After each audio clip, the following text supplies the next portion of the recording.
Hi guys, it's Anthony from Held Dominance. Thank you for choosing this video.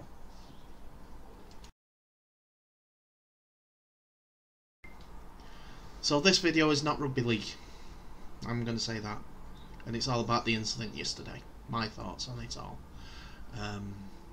For those who do not know, during the Denmark Vs Finland game, the scores have been 0-0 in the first half, coming up to the 40th minute. Denmark player Christian Eriksen, who's playing for Inter Milan, and also played for Spurs and numerous others,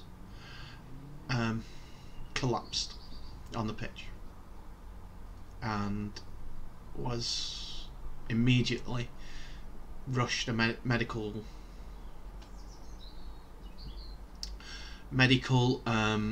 assistance.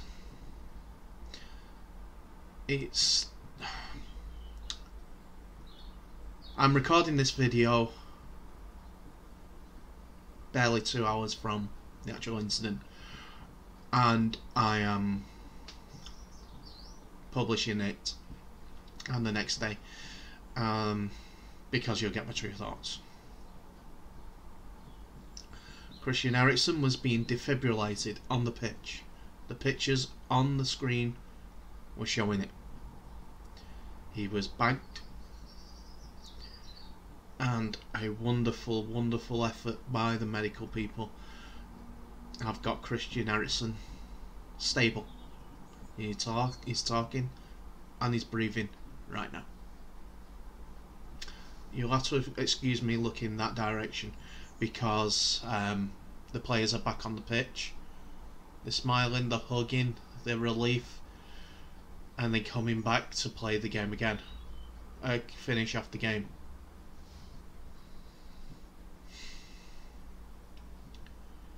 I have my opinions on that.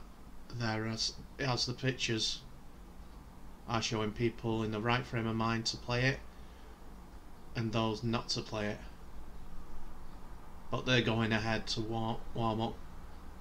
Castle Schmeichel is hugging every single one of his teammates to get them ready, because it looks like he's relieved that his friend is happy and smiling. You know, younger members of the squad are still feeling it. You'll have to bear with me for a second. Thank you for that. I know I paused for a little minute, but yeah. As you may have heard seen in the other videos, I was upset when talking about rugby league as my stepfather was involved in it. I hope it's not too out of turn for the family that I mentioned that he died from heart complications in December. 6 months on. This has happened on a football pitch right in front of my eyes. It was the 40th minute, staggered, the ball hit him, Christian Eriksen I'm talking about here, and he went down. Medical attention was given to him, and work is the best way to put it, was done to him, as well as the defibrillators. You couldn't not see that this was going on, as every time that they went close, it went deep. That went close to the scene on the cameras. You could see that was going on. The Danish players circled, linked armed around their fallen teammate. All of them physically distressed that this was going on. And it harked back to 2012 when the footballer Fabrice Muamba, that's White Hart Lane, Tottenham versus my club Bolton Wanderers, and that he had his incident where he was being resuscitated for 78 minutes. And the next day we found out that Well, it wasn't the next day, it was a couple of days later that he was alive. Put him in intensive care, heart stopped beating, and he's alive and well today. Shall we just be grateful at that, and I won't go into any more comments about that. That was my club. I also remember from a previous incident, Mark Vivian Foe of Cameroon, Man City player. He was playing away in international after leaving. It was a year or two after the club. He left the club at Man City, and he died on the pitch during an international game. I think it was African Nations Cup. I remember watching that. So football's been lucky, and tragedy has happened. You can go on and say, yes, it can happen at any time. These people are physically fit and given all the best ways to stay healthy for the sport that they have. I think numerous factors have come into play with this. One, the players have basically played a season and a half back to back to back to back, and now we're playing international football.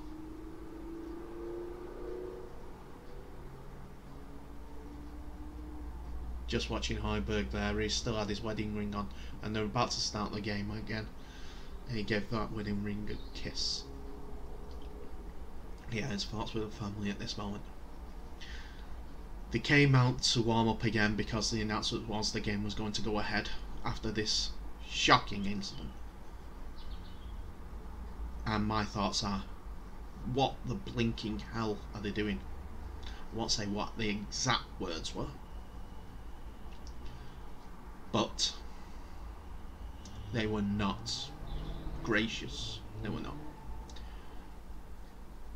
I was watching it with the commentary of Richard Keys, and when I went away, when the last pause came into it, he said something.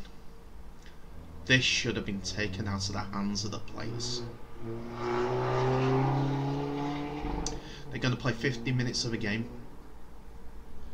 with a major incident, and I've got a feeling that it'll either be lackluster, half-hearted, or the Denmark staff are all and the squad are all in a circle getting ready for the start of the game, listening to the coach. Hopefully it's not a rabble rouse, let's do it for Christian sort of thing. Do it for themselves. Give him the good news after the game. I think it should have been taken out of the hands. UEFA should have said no, match abandoned, it's a draw. But they'll have to go through all the rules, the 75% rule. There was another thing that was on my mind as well. Belgium versus Russia. There are teammates in the Belgium side that are of Eriksen at clubs. Should that game go ahead? Roberto Martinez says it's not the best preparation. Understatement of the year.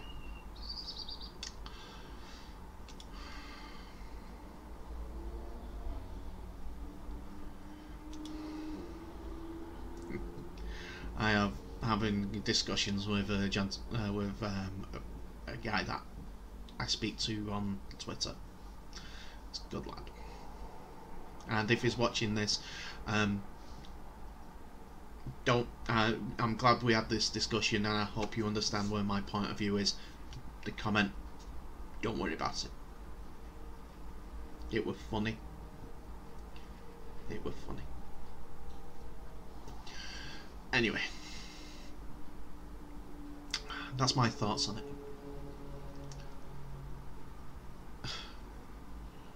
They're starting the game as a drop ball. What can you say? I'm relieved that Christian Eriksen is in the hospital, and as his agents has said on their local radio, he talks, he breathes. Thank God. But I'm still not understanding why you wait for let this game go on. Best will in the world. It should have been taken out of the players' hands because according to the reports and the announcements, it was the players' decision.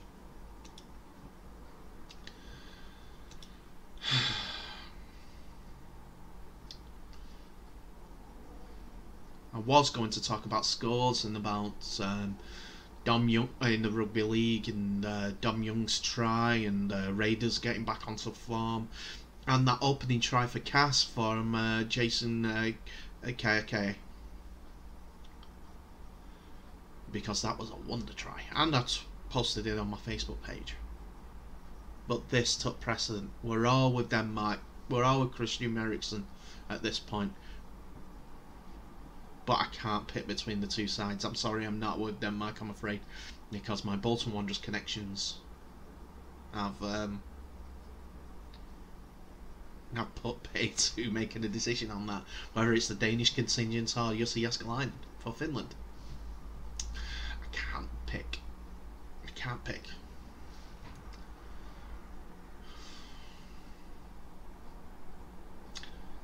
Thoughts keep going back to the night of Fabrice Muamba, because I was at my nan's, who passed last year.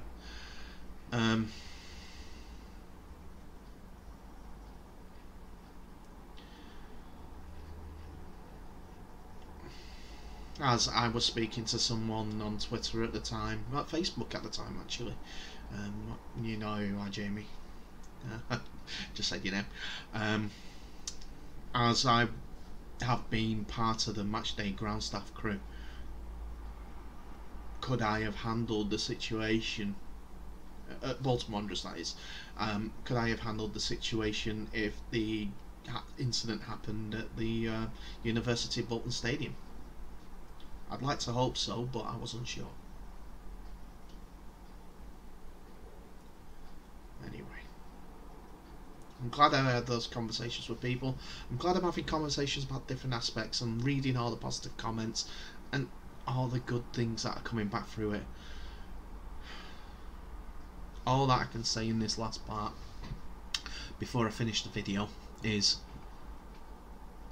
every medical person, no matter who you are, whatever speciality you are, whatever aspect of medical care that you're involved in, whether you're a porter all the way up to a neurosurgeon, whether you're an eye doctor or ophthalmologist or whatever, whether you work in a care home, whether you volunteer as a helper, whether you're a carer at nursing homes, anything like that, thank you.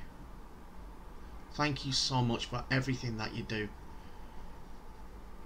and you have my backing. You do. Proud of you, the NHS, all medical experts. It's something I could never do. Ambulance staff, the people that I know who work on the paramedics team. You're wonderful people. Thank you. Guys, I'll see you in the next video.